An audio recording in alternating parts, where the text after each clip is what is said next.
오늘은 반드시 심판이 있다라는 제목으로 함께 말씀을 생각해 봅니다.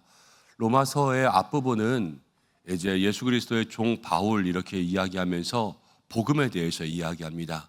근데 복음에 대해서 이야기할 때에 3장까지를 보면은 계속해서 죄에 대해서 이야기합니다. 모든 사람에게는 죄가 있고요. 유대인에게도 헬라인에게도 다 똑같이 죄가 있습니다.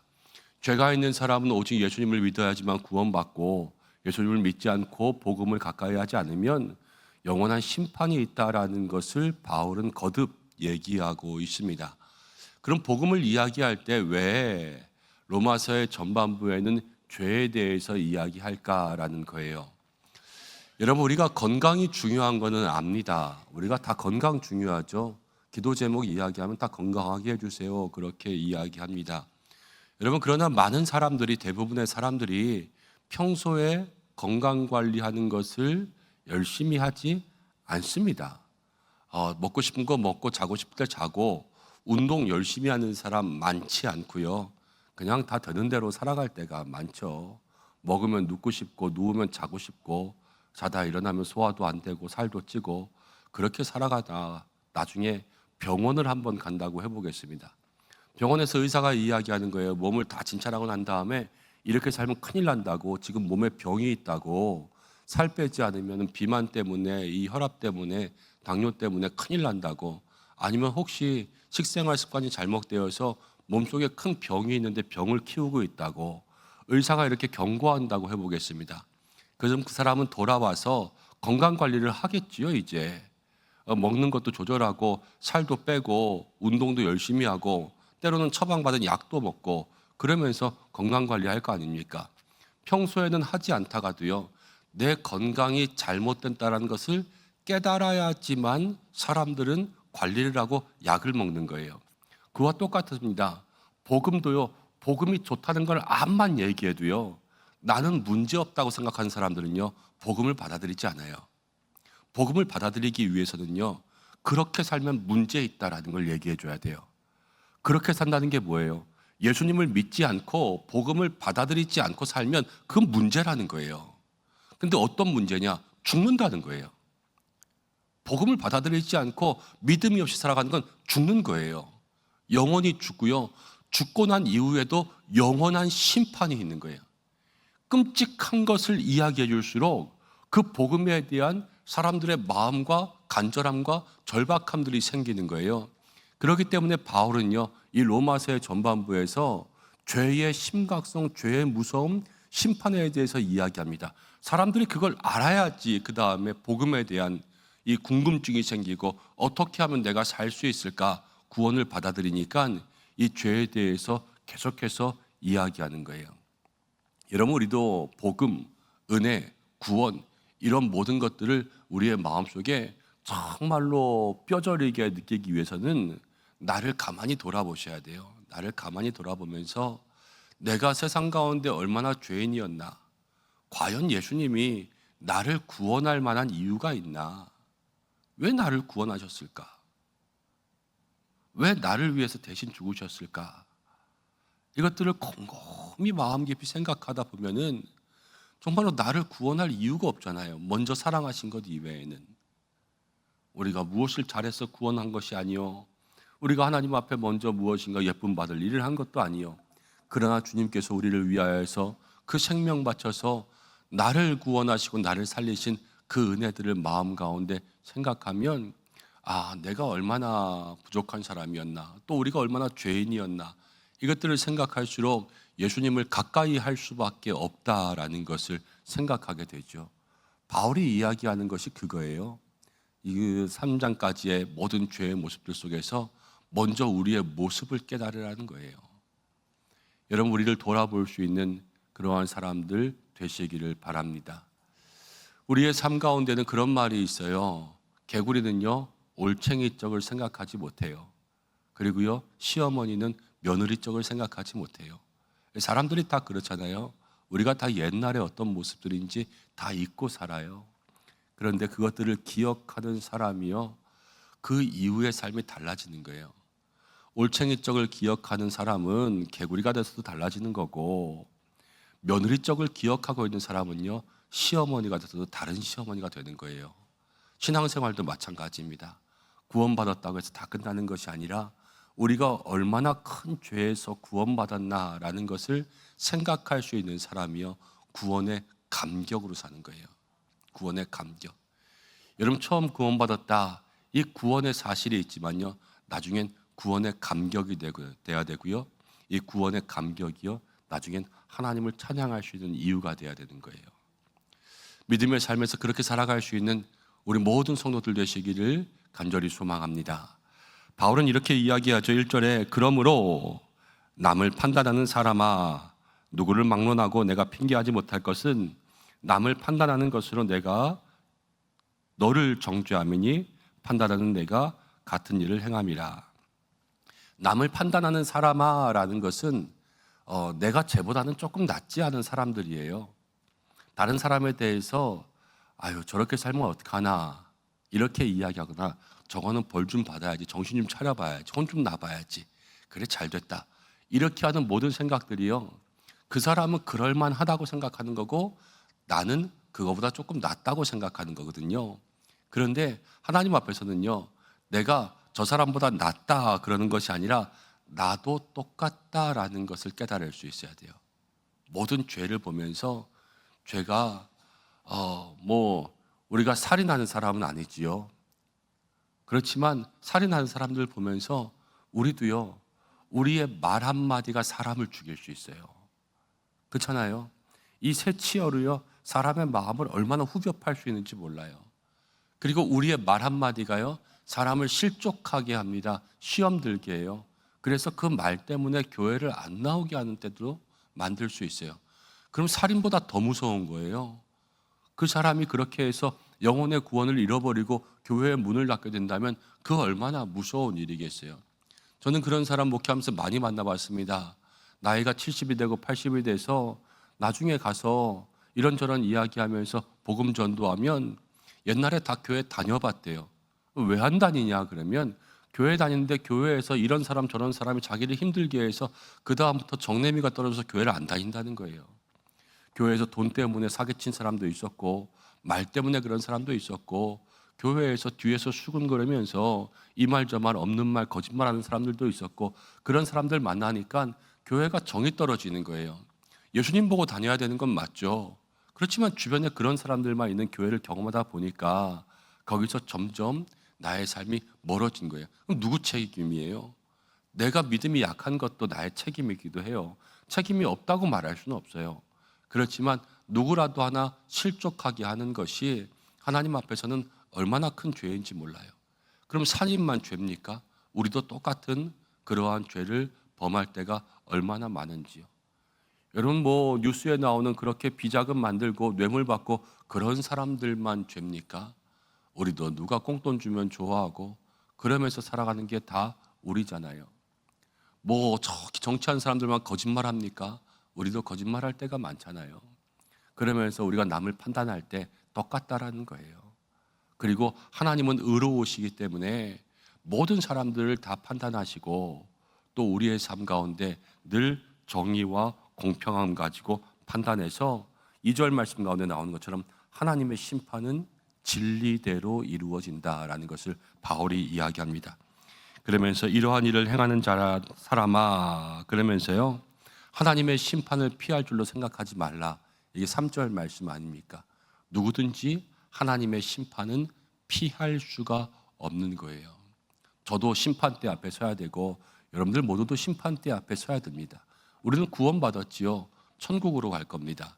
그렇지만 그리스도의 심판대 앞에서 잘한 것, 잘못한 것, 그 모든 것들은 심판받고 난 이후에 천국으로 갈 겁니다. 누구는 상이 있을 거고요, 누구는 벌이 있을 거예요. 그 모든 것을 우리의 마음 가운데 기억해야 된다라는 거예요. 그리고 또 하나 이렇게 이야기합니다.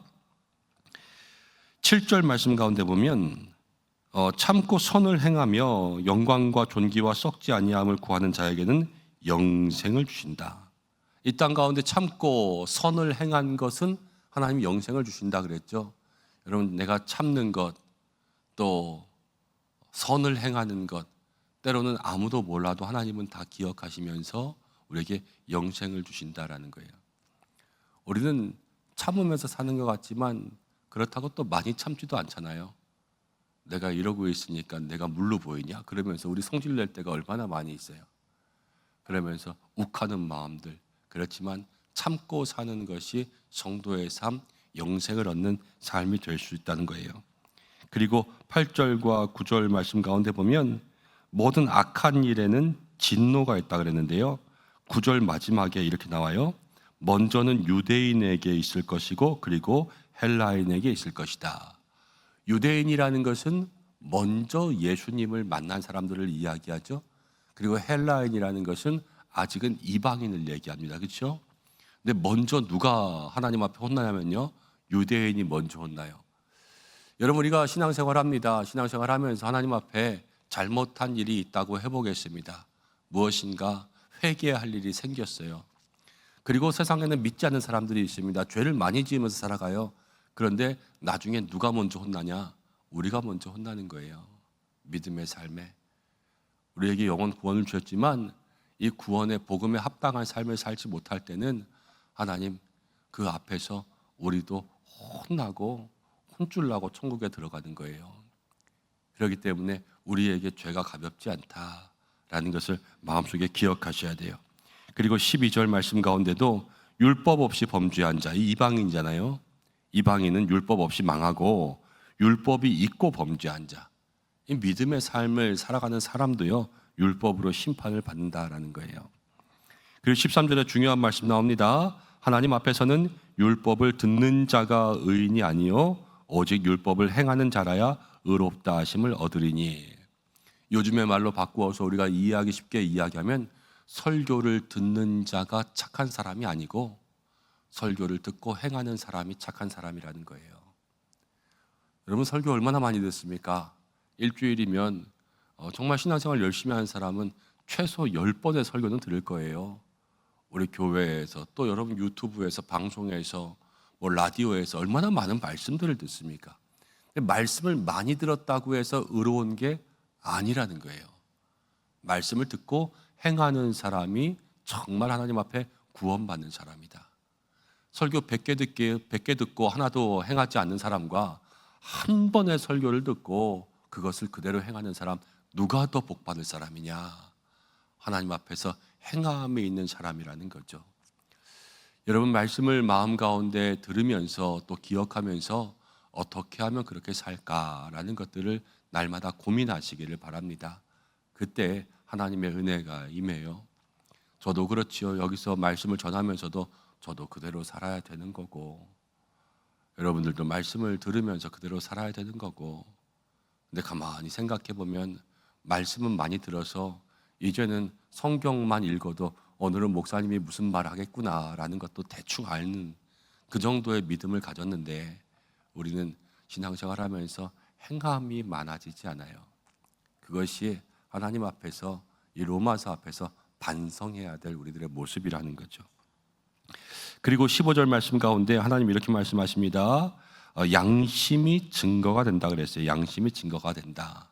하나님 우리에게 양심을 주셨어요. 그래서 이 모든 것 가운데 우리 스스로가 아는 거예요. 내가 지금 말씀을 지키고 있는지 안 지키고 있는지.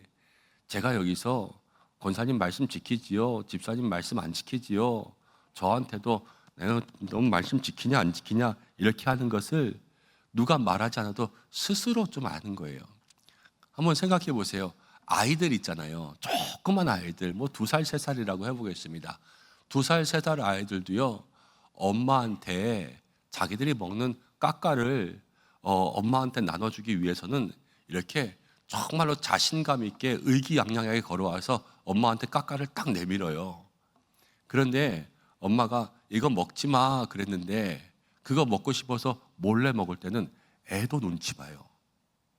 애도 슬금슬금 눈치 보면서요, 엄마 안 볼 때 싹 과자 끝내가지고 그거 입에 딱 넣고 안 먹은 척 한다니까요.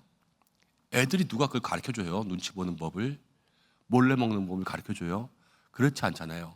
그렇지만 그것이 좋은 일이 아니라는 것은 어렸을 때부터 본능적으로 아는 거예요.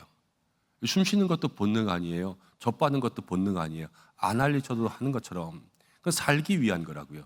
양심은 원래 우리의 마음속에 들어있잖아요. 아이들 안 알려줘도 하는 것처럼. 왜? 그 양심이요 우리를 살게 하는 건데 어떻게 살게 하냐? 이것을 통하여 하나님 앞에 내가 지금 선을 행하냐 악을 행하냐 이것들을 분별할 수 있는 그 양심의 기준을 하나님께서 우리의 몸에 미리 넣어두신 거예요. 그래서 하나님을 발견하게 하시는 거죠. 그 양심의 증거가 되어서 하나님 앞에 살아가게 하시는 것. 그리고 마지막에 하나님이 은밀한 모든 것을 심판하시기 때문에 그 하나님을 기억하며 살아가라라는 겁니다. 오늘 말씀은 그런 거죠. 우리 애들이 죄가 있는데 죄는 반드시 하나님께서 심판하실 겁니다. 그것을 알아야 우리가 예수님께 더 깊이 나아갈 수 있고 예수님을 붙잡을 수 있는데 우리의 마음속에 무슨 죄가 있나 우리의 마음과 우리의 양심을 통하여서 먼저 깨닫고 하나님 앞에 나도 나은 것이 없다라고 생각해야 돼요. 나도 나은 것이 없다. 우리는 남 험담하는 거 좋아하잖아요. 쟤는 저래서 안 돼, 쟤는 저래서 안 돼. 그렇지만 늘 나는 이러면 될까라는 마음을 가지고 돌아보면서 주님 앞에 살아갈 때 우리가 구원, 복음, 예수님의 이름에 조금 더 가까이 나아갈 수 있는 믿음의 삶이 될 줄로 믿습니다. 함께 기도하겠습니다. 하나님 아버지 고맙고 감사합니다. 우리에게 예수 그리스도 복음의 구원의 이름 주셨는데 우리가 먼저 죄인인 것을 알아야 예수님을 깊이 가까이 할 수 있다 말씀하셨습니다. 나를 돌아볼 수 있는 한 날 되게 하시고 성경이 거울 되게 하시고 우리의 모든 삶에 선한 양심 주셨는데 내가 지금 똑바로 하고 있나? 하나님 앞에 제대로 서고 있나? 늘 표대를 향하여 가고 있나? 돌아볼 수 있는 믿음의 삶이 되게 하여 주옵소서. 남을 판단하지 아니하고 나를 판단하게 하여 주시고 남을 비판하지 아니하고 나를 돌아볼 수 있는 그러한 삶이 되게 하여 주시고 또한 율법을 듣는 자가 의로운 것이 아니라 행하는 자가 의롭다 하셨사오니 말씀을 들을 때마다 듣는 것으로 그치지 아니하고 듣고 행할 수 있는 믿음을 더하여 주셔서 하나님 앞에 의롭다 칭찬받는 모든 믿음의 성도들 되게 하여 주옵소서.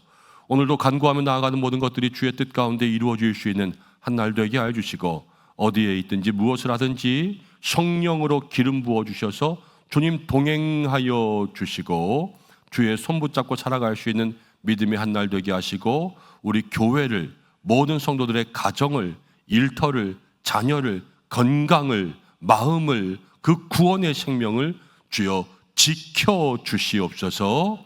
하나님께서 함께해 주시기를 간절히 원하오며 예수님의 이름으로 기도드립니다. 아멘.